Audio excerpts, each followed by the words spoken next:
A warm welcome to all of you to our virtual luncheon series dedicated to the future of India-China relations. My name is Janka Atl. I'm the director of the Asia program here at ECFR.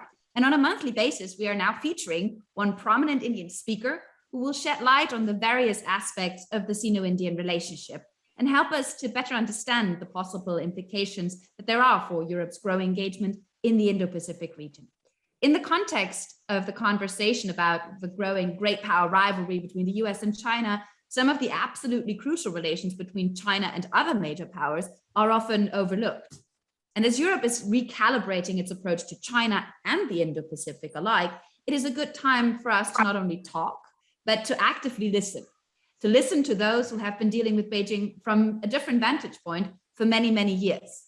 It is an incredible honor today to welcome Ambassador Vijay Gokhale, who will discuss the diplomatic factors that are likely to influence the course of what is potentially the most structuring and impactful rivalry in Asia today. He will explore some of the dynamics of negotiations between the two countries and identify the strategy and tools that China employs in its diplomatic negotiations with India, their significance, as well as the lessons learned for India and the larger international community in their current and future dealings with the country. Vijay Gokhale is excellently placed to have this conversation with us because he is one of the leading Indian diplomats that there is. He's currently a non-resident senior fellow at Carnegie India and a distinguished visiting faculty at the Rashtriya Raksha University in Gujarat. He writes for the New York Times, the Hindu, the Indian Express, and at the moment he writes more books than anyone I know in academia, including his fascinating account from which we will hear more today, called The Long Game, How the Chinese Negotiate with India. Vijay Gokhale served as Foreign Secretary from January 2018 to January 2020, making him the highest ranking Indian diplomat. Unique about his diplomatic career is not only his in-depth insight into China, where he has served multiple times, including as ambassador from 2016 to 2017, but also in 1989 during the Tiananmen crisis. And I would just like to flag that an account of which he has just recently published in another fascinating book entitled Tiananmen Square, The Making of a Protest, which I can highly recommend to read to everyone. But Vijay Gokhale also knows Europe really well, having served as ambassador to Germany from 2013 to 2016. And that is a very unique combination. So this is all just to say you're in for a treat with this conversation between our very own senior fellow and South Asia specialist, Frederick Krah, who will moderate from Paris, and Ambassador Gokhale, who's joining us from Pune. And I'll hand over to Frederick at this stage. Welcome to everyone. Thank you very much, Janka, and welcome to everybody to the second discussion on India-China relations. So the topic today is, how does China negotiate with India? And when we ask that question, we, of course, given the context, immediately think of the difficulties to negotiate a post-global development. But of course, there are many more dimensions to India-China relations. And in a way, it's also interesting to look at the way China specifically discusses with India. Is there a specific way for China to do so? Are there specific patterns that can be identified? And what does that tell us about China itself, of course, and its longer-term intention vis-a-vis India?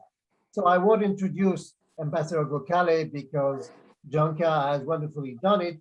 Ambassador Gokhale, you will have the floor in just about 1 second after I just decide that you will speak for about 20-25 minutes, and then we will turn to the audience for Q&A answer. Please remember you have a chat box in which you can start writing your question, and we'll relay it to our guest of today. Ambassador Gokhale, you do have the floor. Thank you, Frederick. Thank you for inviting me to the India-China lecture luncheon series, and thank you, Janka. Frederick, I wrote the book, The Long Game, How the Chinese Negotiate with India, because in the 40 years of my diplomatic career, I found that Indians are very curious about China, but don't seem to have easy access to proper information. There are relatively few writings by Indian authors on the subject of China. Most of the perspectives are Western, for Western audiences, and contain subjects of Western interest and bias. And I thought to myself, can we as Indians afford this situation to persist in this century? because China is not only our biggest neighbor, one with which we have quite a few problems to resolve, but it is also a formidable regional power, and it is aspiring to topple the United States from its perch of global hegemony. In short, Frederick, we are dealing with a situation that we as Indians have not dealt with since our independence, which is contending with a potential hegemon as an immediate neighbor, a neighbor with whom we will share a common border. And therefore, we are in a situation that perhaps Europe was during the Cold War. And therefore, dealing with China, to my mind, at least from the Indian perspective, requires not just a whole of government approach, it requires a whole of nation approach.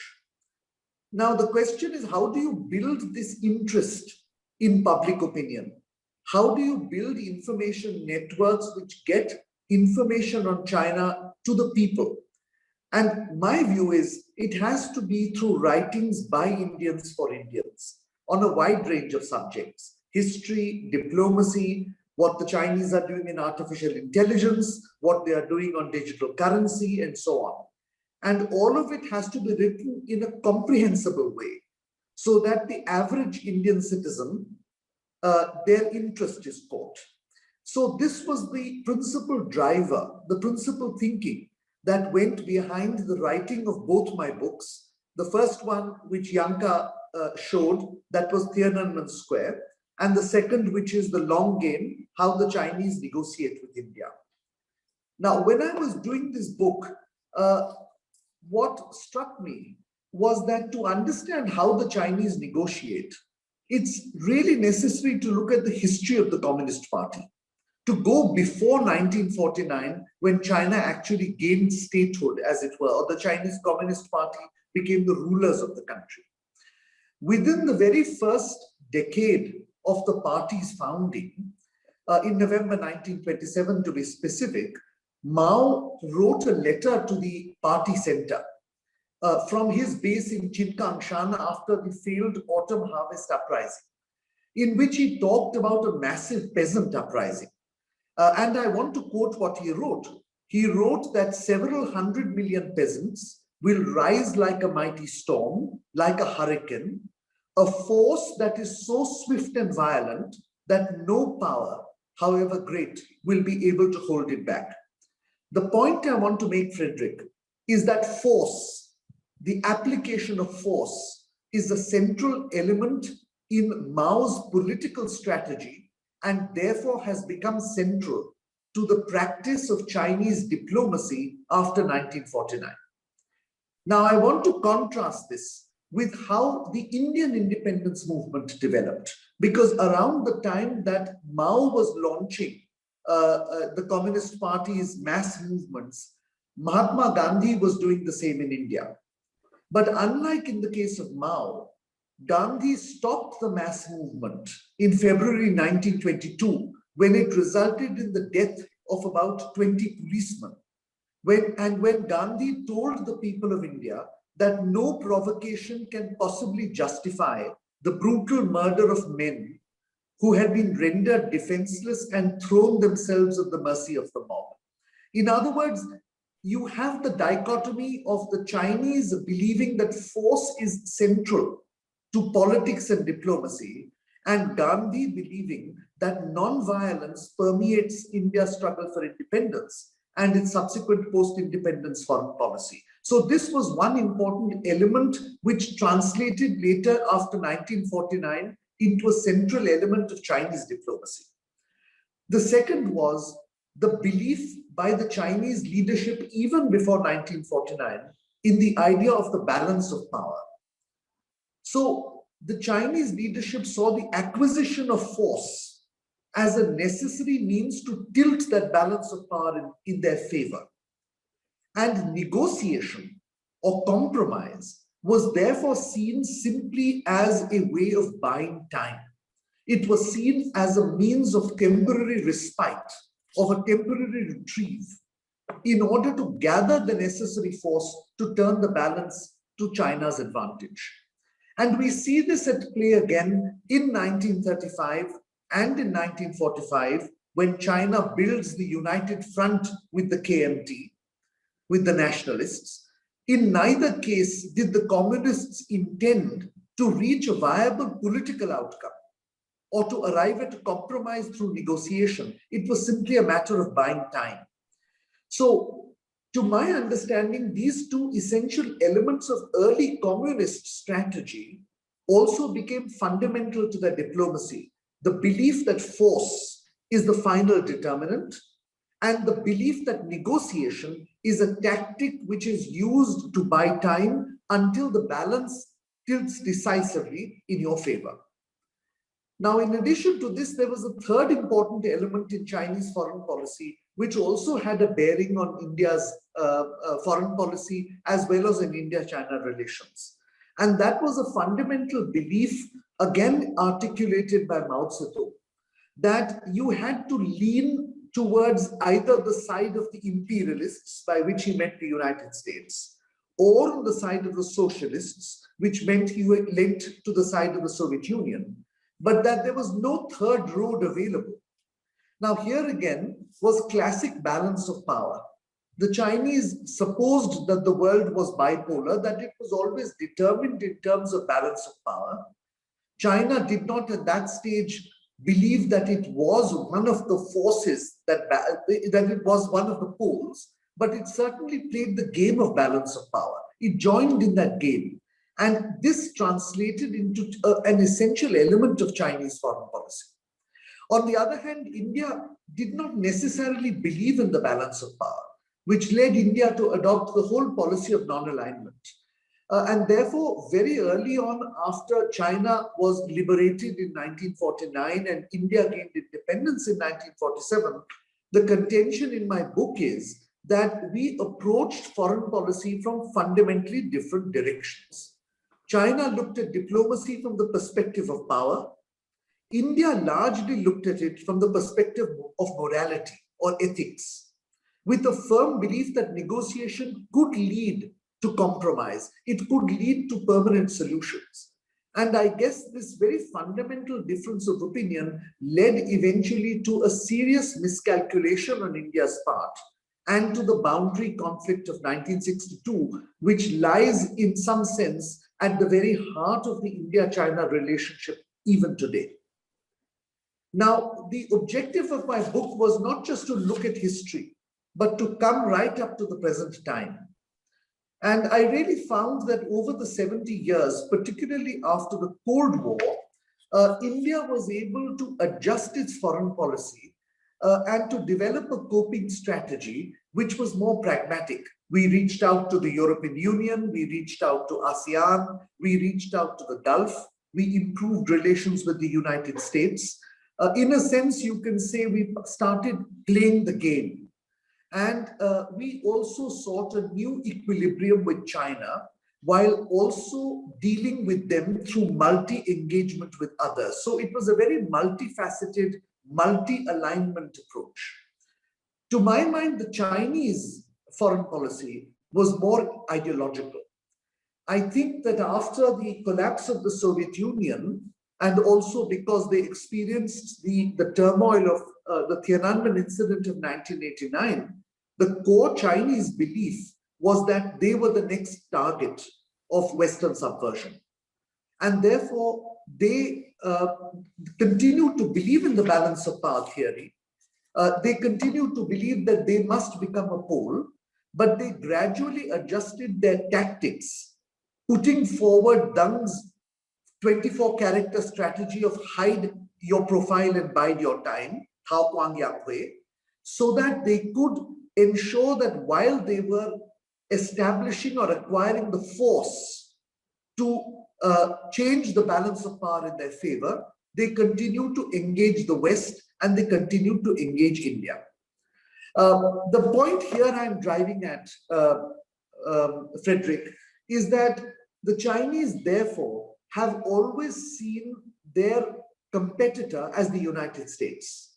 And they do not give India, or for that matter of fact, the European Union or Japan, an equal position in the hierarchy. They consider the United States as an equal.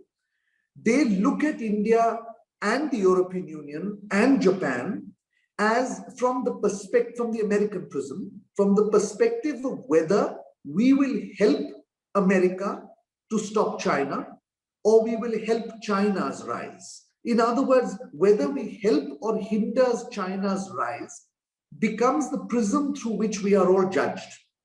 And if we don't understand that this is the perspective from which the Chinese come to us in a negotiation, if we believe, at least in India, that the Chinese look upon us as an equal partner and that we are going to negotiate on equal terms, then there appears to be a dissonance between the way the Chinese negotiate and the way we think they negotiate. And therefore, India has gradually come to understand that even though we may act in our national interest, the Chinese rarely see us acting as independently. They always believe that we are part of, we were part of a Soviet game plan and that we are now part of an American game plan. And I think this is what is leading to a somewhat strategic misjudgment of India by the Chinese. Now, the last chapter of this book is essentially, therefore, the summing up of lessons that we think we should learn as Indians from the last 70 years. And some of it is based on from personal experience. And to sum it up very briefly, the point I make is that for Chinese, negotiation with India has always been a tactic which eventually leads to India subordinating itself to a Chinese world order. It is about grand theater. The negotiation is like a play. It never really finishes because word play, which is negotiation, is only to buy time. The real play is the use of force. And therefore, ultimately, the Chinese try to settle any issue or any problem by changing the balance of power in a manner that presupposes the use of force or the threat of force. And diplomacy, in that sense, is simply a tactic either to gain psychological advantage or to buy the time necessary to deploy that force. Now, if we look at it in this regard, we have to consider whether the modus vivendi that India and China reached in 1988, when Prime Minister Rajiv Gandhi broke 34 years of isolation to go to China and normalize the relationship, was actually, in a sense, just a tactic on the Chinese side, or whether they actually intended for any outcomes to happen. Certainly on our side, India made a very concerted effort to break the cycle of mistrust. And it did so by setting aside a very fundamental principle. The principle was, we will not have a normal relationship with the Chinese unless they settle the boundary issue, unless we reach agreement on the territorial question. India decided to break with this principle, to set it aside, and accepted the Chinese view that we will continue talking about the boundary issue. We will pledge to maintain peace and tranquility in the interim period, and we will normalize the relationship in all other aspects. And that, in fact, is what India proceeded to do. India gave an appropriately important position to China in our foreign policy. And in a number of ways, whether it is trade, whether it is people-to-people relations, whether it is political relations bilaterally or multilaterally, we engaged with China in a manner in which we tried to build commonalities. Our experience, however, Frederick, over these 20 or 25 or almost 30 years since 1988, has been that in almost every case, the Chinese have used this, the so-called modus vivendi that Deng Xiaoping and Rajiv Gandhi had evolved in 1988 simply to buy time. On the boundary, of course, we have made little progress on the settling of the territorial question because China is unwilling to make any adjustments to its position, nor is it willing to accept realities that have prevailed in the border area for the last more than 100 years.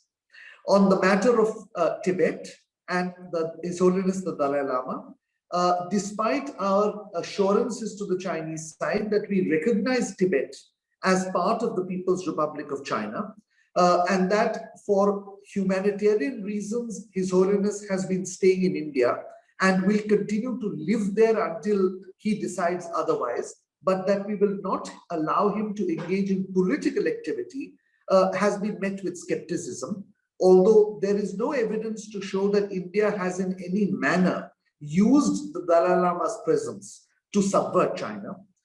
On the economic side, something which had great potential and where we were assured that there would be a mutually satisfactory relationship, we have ended up in a situation where there is a trade deficit of $60 billion. Now, this is not a sustainable deficit. And China's argument that we don't have products to export is not sustainable either.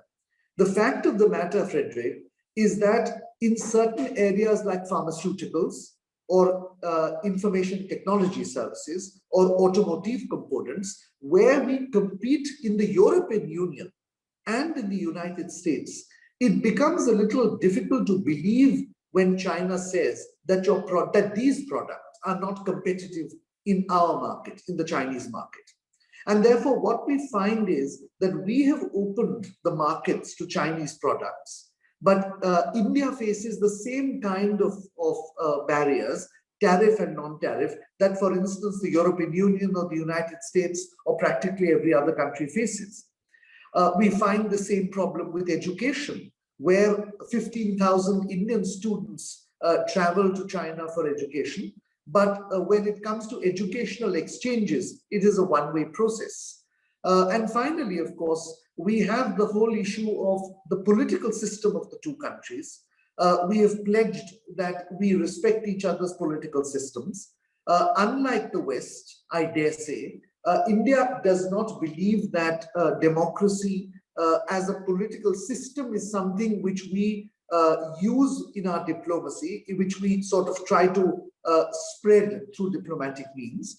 But what we are seeing in recent times is a covert and sometimes overt involvement by the Chinese with various diplomatic instruments they have at their disposal to influence Indian politics. So what eventually transpired in Galwan last year in East Ladakh was, as they say, the proverbial straw that broke the camel's back. It, I think, removed the last bits of hesitation in India about abandoning the Rajiv Gandhi Deng Xiaoping modus vivendi. Because I think it became clear across the board, whether you were to the left of the political spectrum or to the right of the political spectrum, whether you were a diplomat or a military person, or whether you were just a lay person or a common citizen, that for the Chinese, there is a hierarchy in the international relations. India does not figure as an equal to China in that hierarchy. In that hierarchy, China maintains its predominance through the use of the threat of use of force. Negotiation is simply a tactic, and the latest manifestation of that is the so-called wolf warrior, the intimidation of other countries through diplomatic means, and that India would have to change its approach very fundamentally to deal with a China which has already risen, which is a neighbor, and with whom we are going to have to live and cope and work with for the next century or so. That was the objective of writing The Long Game. I did write it from a very Indian perspective, and so I took only Indian diplomatic examples. But I believe that there are parts in the book which are very relevant to Europe, because I think Europe and India, in a sense, share the same boat vis-a-vis China. We both believe that we have independent agency. The Chinese rarely give us independent agency. The Chinese think of both of us somehow as being attached like limpets to the American ship, and that the Americans are determined in some manner to subvert China, and that we are either willing players or we are sort of naive enough to go along. And therefore, I think there are certain lessons or certain ideas or suggestions in my book which should resonate in Europe. Now, just one last word. There is one, of course, shall I say, shortcoming in my book. And that is I didn't dwell on the internal dynamics in China and its impact on China's foreign policy with relationship to India in particular. I tried to do that, but I just couldn't find any material, Chinese sources, which would give me sort of realistic insight into that aspect of the relationship. So that's a shortcoming which I must admit to. But barring that, I think my book should give a pretty good idea of how the Chinese look at India, think about India, and how they negotiate with us. Frederick, I think I'll stop there, and I'll be happy to answer any questions that you or anybody else might have. Thank you very much, Vijay. Let me assure you that even if your book was by an Indian for Indians, it certainly contains a lot of lessons that we all can use. And understanding your perspective on things is in itself a very useful thing. Before I turn to the audience, let me just remind everybody you can ask your questions through the Q&A box. And I'd like to start perhaps by a larger question. You said in your conclusion that India would have to change its approach vis-a-vis China, but you also started from the perspective that India did not believe in the balance of power. I mean, it seems to me that India has come to believe in the balance of power for some time now. And let's say that starting in the 90s, the perspective on India's side has changed tremendously, even if we still see reminiscences of the former foreign policy within its diplomacy. But what would be your argument about this evolution of India, whose probably most spectacular aspect have been the nuclear test of 1998, on the dynamic in the relation between the two countries? Well, I do agree with you, Frederick, that after the Cold War, because essentially it was a unipolar world for 20 or 25 years, India did struggle to make sense of foreign policy. Clearly, non-alignment as a policy was irrelevant simply because if there is only one major power in the world, who do you align with or against? You can't do it. And therefore, I think the approach essentially became one of multi-alignment. And that remains India's foreign policy today. In other words, it is our preference, and I believe it is the preference of the European Union as well, that the world should have as many poles as it possibly can, because a multiplicity of poles is more likely to maintain global stability and strategic balance than one or two poles. Now, having said that, India pursued this multi-alignment, of course, first and foremost in dramatically changing its relationship with the United States, but also in improving its relationship with China. That was a significant shift in policy. There was, particularly the first decade of this century, from roughly 1999 to the global financial crisis of 2009, a serious effort by India to resolve problems with China, including a landmark agreement on the principles and parameters for settling the boundary question, as well as engagement on a host of multilateral forums, including BRICS and the Shanghai Cooperation Organization, in the belief that bringing China into the global order was as beneficial to India as it was to the West. Now, essentially, what we did discover in that period, however, was that while we accorded that importance to the Chinese, this was not reciprocated by the Chinese side. And therefore, what became clearer and clearer to us was that every action we took was not seen by the Chinese as something serving India's interest. It was judged from the Sino-US relationship. The Chinese are obsessed with the United States. And that, I think, in some way blinds them to the fact that other countries have agency, that they have independence, that they have some capacity for independent decision-making. They don't see it that way. They judge India, and I think they judge countries like Germany and France, for instance, very often from the perspective of where we stand vis-a-vis the Sino-US relationship, not where we stand on the India-China or France-China or Germany-China relationship. And this therefore became a puzzle to be solved. Let me put it that way. It became a puzzle for Indian policymakers to solve. We still continue to hope that as China became more powerful economically and militarily, it would sort of conform to global order. We did begin to hedge, particularly after 2009-10. The hedging strategy was that while we hoped that China would become a more normal power, we would have to build relations with others to ensure that if a worst case scenario emerged, or if a worst case scenario emerged, we would not be caught napping. But 2020 was to demonstrate to us both the COVID pandemic and subsequently what happened on India's borders, that, that China did not seem to want to play by the rules that India thought China would play by. That China was in fact trying to craft an entirely different narrative where it was seeking in a sense to become a global hegemon. Something that Xi Jinping seems to have made quite explicit in his speech on the 1st of July 2021. And therefore it called for a fundamental shift in policy. Now that fundamental shift in policy is still underway, but two things are clear where India-China relations are concerned. The territorial question is back to the front and center of the relationship.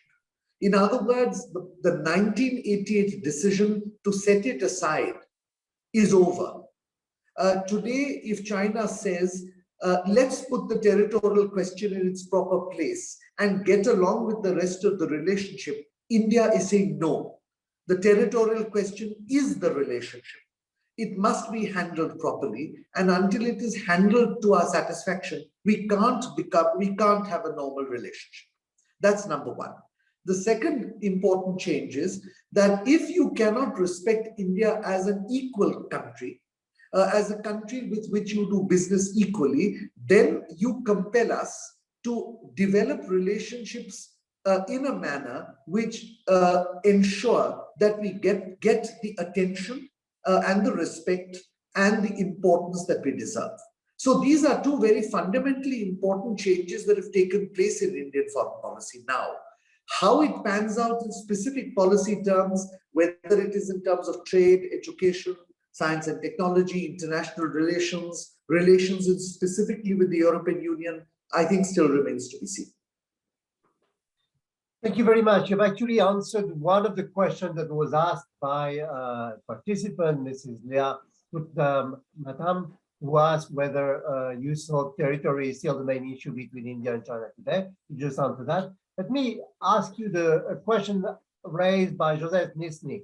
Are there any area, despite what you just all said, that could become still a field of cooperation between India and China?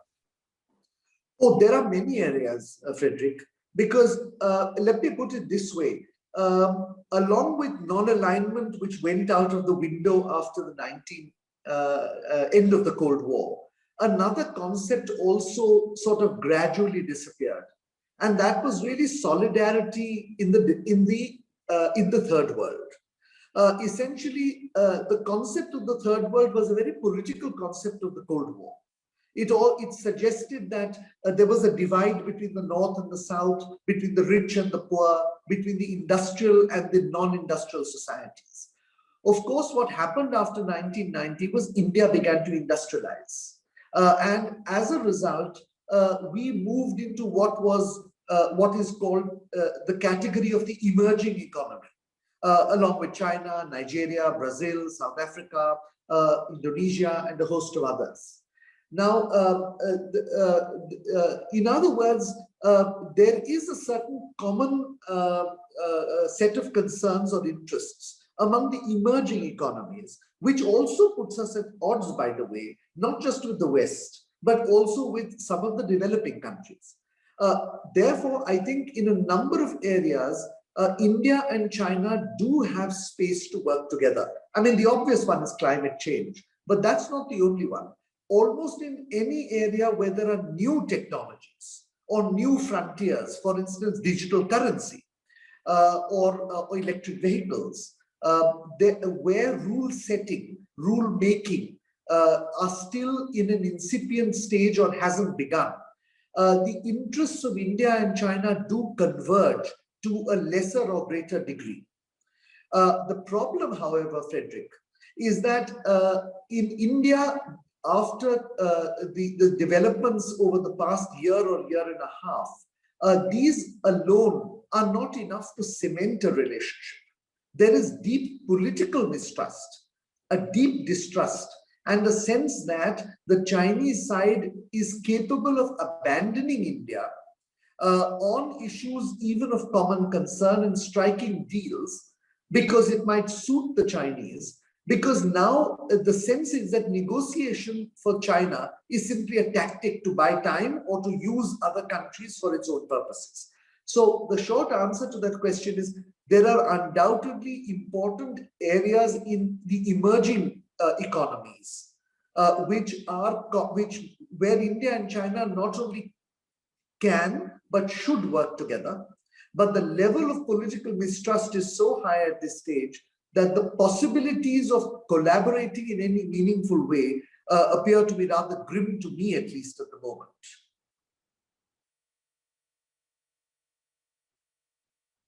I can't hear you, Frederick. Sorry.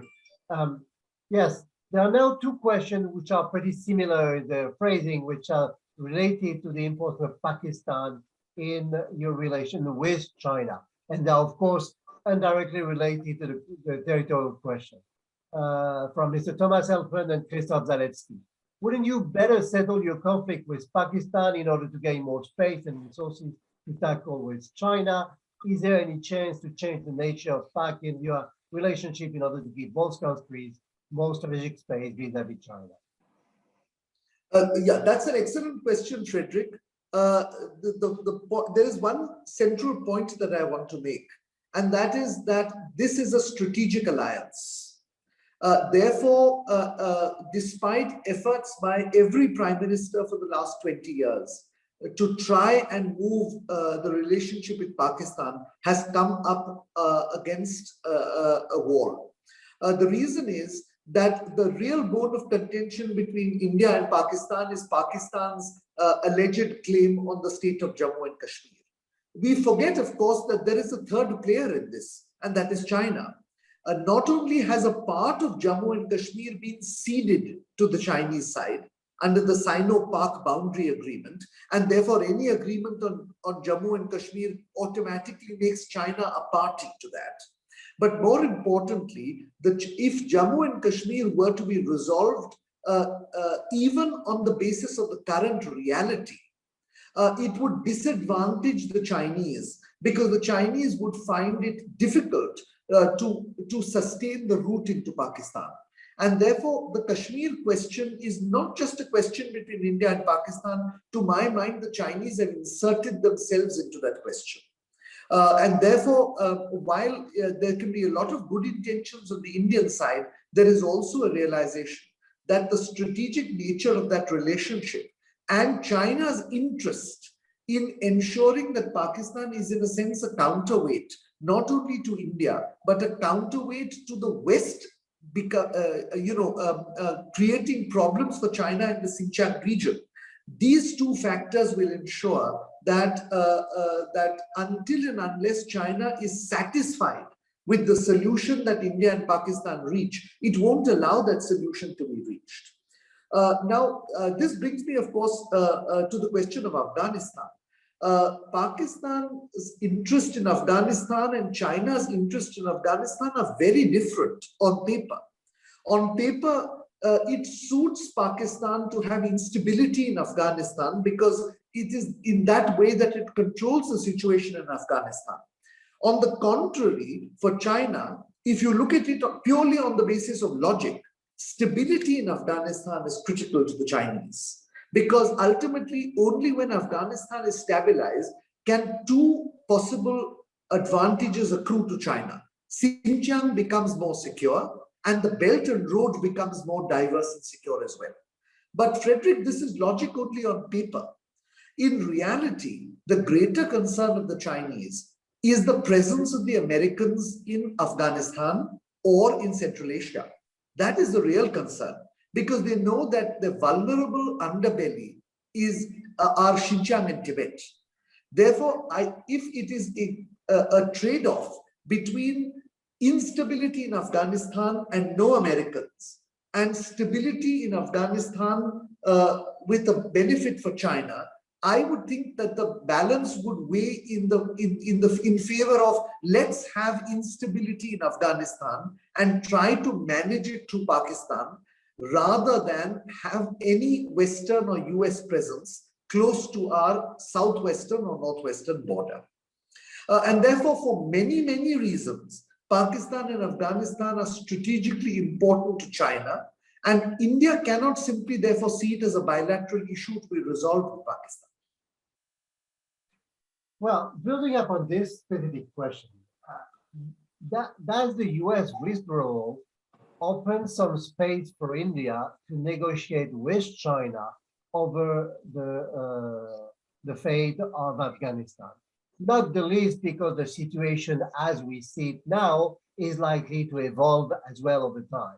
So do you foresee any possibility where the current dynamic that you just described would evolve into something slightly different where China and India could possibly work together? I would find that difficult to believe, Frederick, for two reasons. One, because the Chinese believe that in Afghanistan, India's strategy, let me put it that way, is aligned with that of the United States and the West. And that therefore India cannot be a trusted partner in Afghanistan. Secondly, because Pakistan has a bee in its bonnet that India's only interest in Afghanistan is to ensure the destabilization of Pakistan through Afghanistan. And Pakistan will therefore also put pressure on the Chinese side to ensure that India is kept out of any future efforts to stabilize the situation there. To my mind, therefore, the best bet for India in Afghanistan today is to work with the United States, Russia, and Iran. We, of course, have good relations independently with all three of them. We have always maintained that the efforts of the West to, in a sense, circumscribe Iranian or Russian efforts in Afghanistan eventually led to the collapse of the regime. Had the United States worked with Russia and Iran, perhaps we may not have had the situation we see today. In any case, that's over and done with, done and dusted. But I believe India can play an important role because we have a good relationship with Iran, which is crucial to Western Afghanistan. We have a good relationship with Russia, which is crucial to the stability of Central Asia. We have excellent relations with the United States and the European Union, which also have stakes in the region. And I believe that if we can work these relationships, then we can become a part of the solution because China will not stand in the way. Particularly if the rest of the countries believe India has a role to play. So the short answer is, I don't see any direct bilateral positive moves on Afghanistan with China. But if we come into the multilateral play, I think there is scope for India and China to work together. Thank you very much. Let me just remind the audience that you can use the chat box, the Q&A box, sorry, in order to ask your question to the guest today. We have a one-shot question which from an anonymous attendee. How do you see Western professionals being accepted to work in China and create diplomatic bridges with the West? Is that something that speaks to you?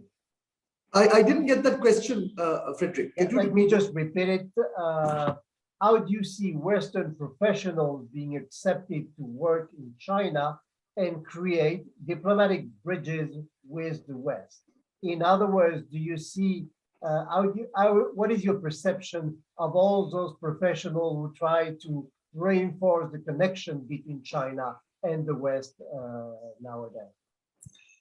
Look, I think the fact of the matter is that China is going to be a major power in the Indo-Pacific, possibly the dominant power, we don't know, and a global player across the board.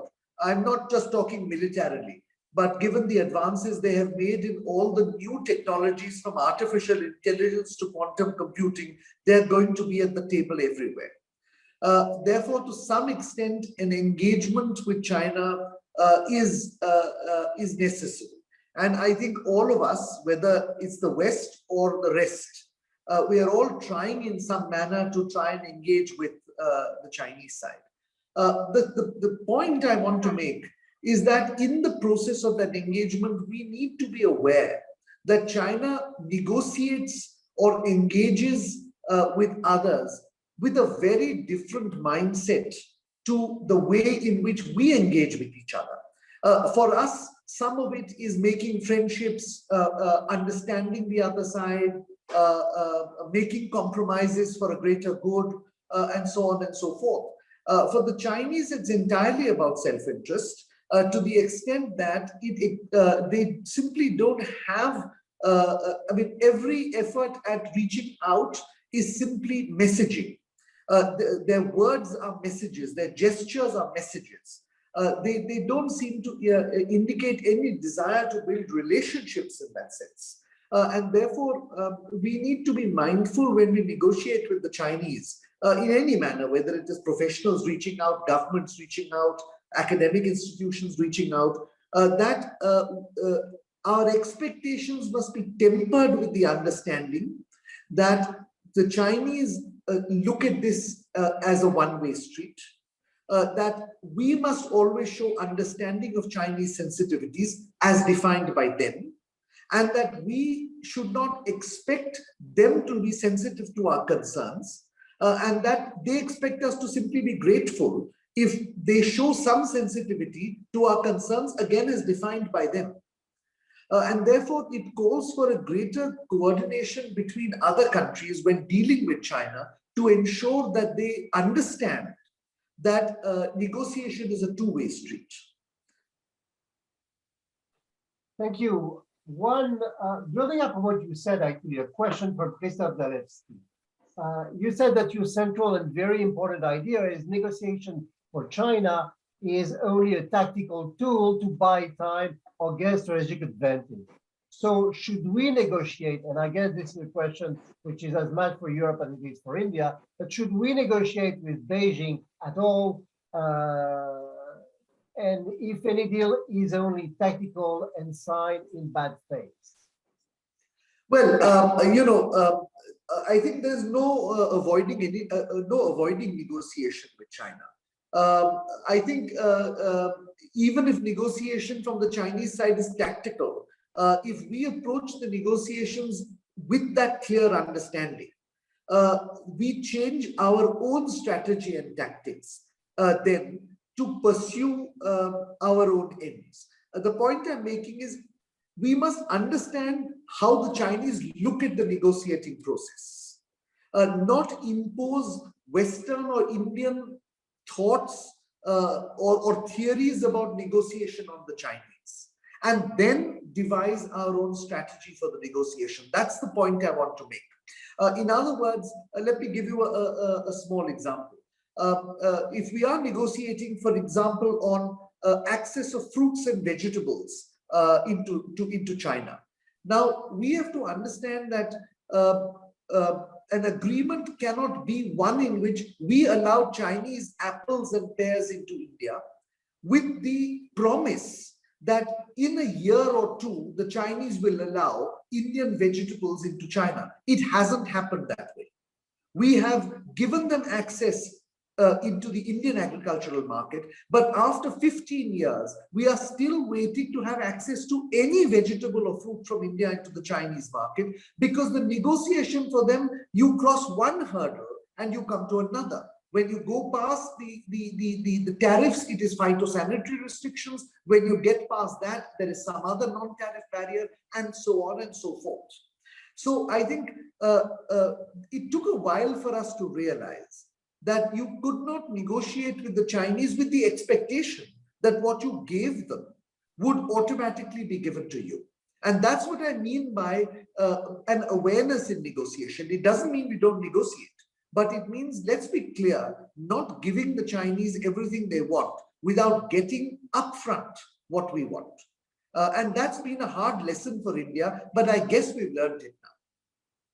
Thank you very much. I guess this is a message that resonates for a European audience. But before we come to a conclusion, and time is running very fast, I'd like to ask you two questions.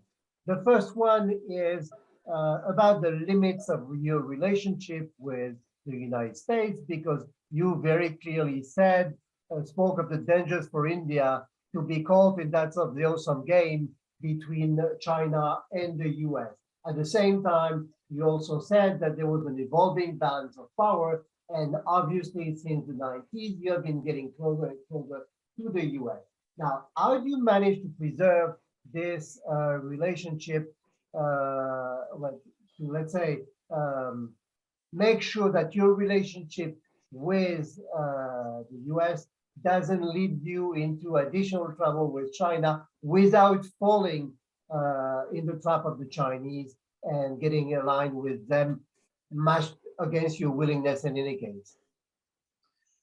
Frederick, we are now quite clear, I think, as Indians about one thing, and that is, irrespective of how much we may profess that our relationship with the United States is not directed against China, but is in India's interests, the Chinese are never going to believe that. The Chinese are always going to look at India-US relations solely from their perspective and as something directed against them. Therefore, whatever we may or may not do with the United States is not, in my opinion, going to convince the Chinese either that we are a threat to them or that we are not. That having been said, we are dealing with our relations with the United States in a strategic sense for two reasons. First, because economically it is still the leading power. Technologically, it is clearly the superior power. And a lot of what it has, whether it is capital, whether it is equipment, whether it is technology, is important for India's modernization. And we believe that for the United States, the Indian market is important. So there appears to be a fit. And there is therefore a strong economic imperative, a strategic economic imperative for a stronger strategic relationship. The second, of course, is that the Indo-Pacific has once again, after 2 centuries, become the ocean, the single most important body of water in the world. It was until 1800. India and China accounted for 50% of the world's GDP. And then it shifted first to the Atlantic and then to the Pacific. And now we are back to the Indian Ocean. Now, India's prosperity depends very much on this ocean.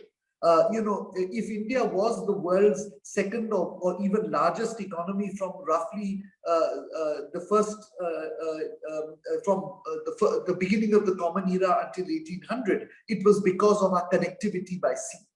And here, the real dynamic is between the Chinese, which are growing in influence and growing in force, and the Americans, which are the resident power in the Indian Ocean. And therefore, it makes sense to build relations with the United States in this regard. These are the two drivers of that relationship.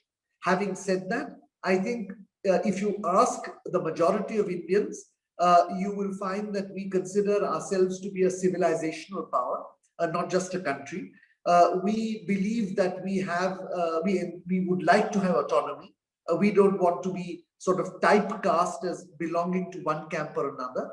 And I think whether or not the political leadership wants to go with America or anybody else, I think Indian public opinion will put the brakes on tilting completely in one direction or the other. Therefore, I think that given, unless there is some catastrophic situation with China, it is unlikely that the relationship with India will go beyond alignment to ally. There is a difference between aligning with the Americans on issues and allying with the Americans. And I think that differentiation is very clearly understood in India and will be maintained. Now, while we do have I think a sense, if you ask most Indians, will the Americans or the West come to your assistance in a conflict with China? Most Indians are likely to say that's not going to happen. So I think there's a fairly realistic recognition of that. But if you were to ask Indians, is it helpful for India to have good relations, strategic relations with the West in terms of maintaining stability in the Indo-Pacific, which is essential for India's prosperity? I would think nearly 100% Indians would say, undoubtedly, that is in India's interest. And it is that which is driving the strategic relationships that India seeks to build with the United States and the European Union. And I think that drive will continue, irrespective of whether or not China thinks it is directed against it. Thank you. We have time perhaps one last question, and this is going to be from anonymous attendee again. You mentioned that India does not want to engage with other aspects of the relationship until the border question is settled, and I've expressed skepticism about the possibility to work with China. How then would you reflect on the EU's idea of a multifaceted approach to China? And let me complete that question. With regard to China, what are your expectations vis-a-vis Europe, especially now that Europe has released an Indo-Pacific strategy and so on? So can you give us your views on this, what I believe will be the last question anyway?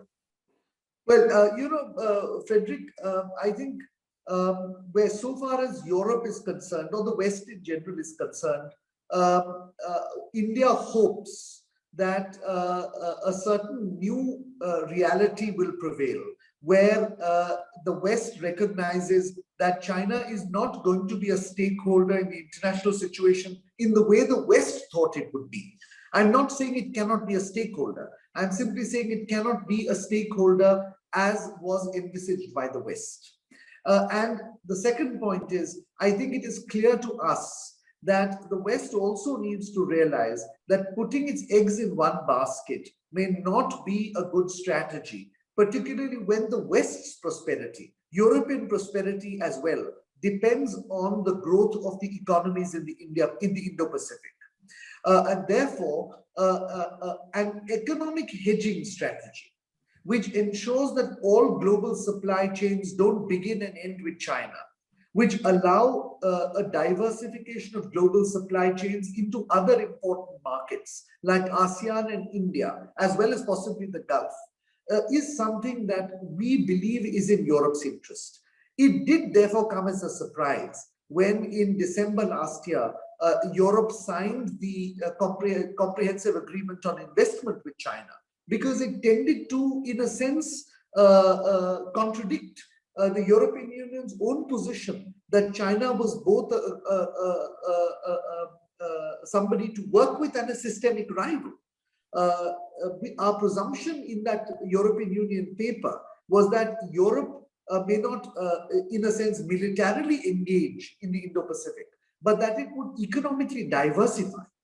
And therefore, I think the central message that Indians carry to Europe is that it is time to look at India as one of the alternatives for Europe, not just economically and commercially, because we are a big market, we have a labor force, we have a presence in the Indian Ocean. So not just economically, not just in terms of values, because we share similar values, not identical values, but similar values, but also politically and in terms of stability, simply because if Indo-Pacific is unstable, I doubt that Europe can maintain the prosperity that it has today. And I therefore think that a much closer relationship between India and the European Union, as well as India and individual countries in Europe, is not only on the cards. I think it is something which is strategically desirable from India's perspective, and I hope from the European perspective as well. Thank you very much, Vijay. I see a lot of new questions coming up, but unfortunately, it's time to bring this session to a close. So let me thank you very much for a very, very rich presentation indeed. And let me close up to the point with which I introduce this conversation, which is that it is definitely a narrative by an Indian, for the Indians, but much more than the Indians, and we Europeans will certainly benefit from it. So anytime you want, you'll be welcome to again address us and tell us a few things about what India's foreign policy is about. Thank you very much to all of the audience for your participation today. Thank you very much again, Vijay. Thank you to my colleagues, Thank you. Manisha, Thank you, Bianca, and Frederick. so on. Thank you, And Yanka. see you all next month for the next session of this discussion series. Bye-bye.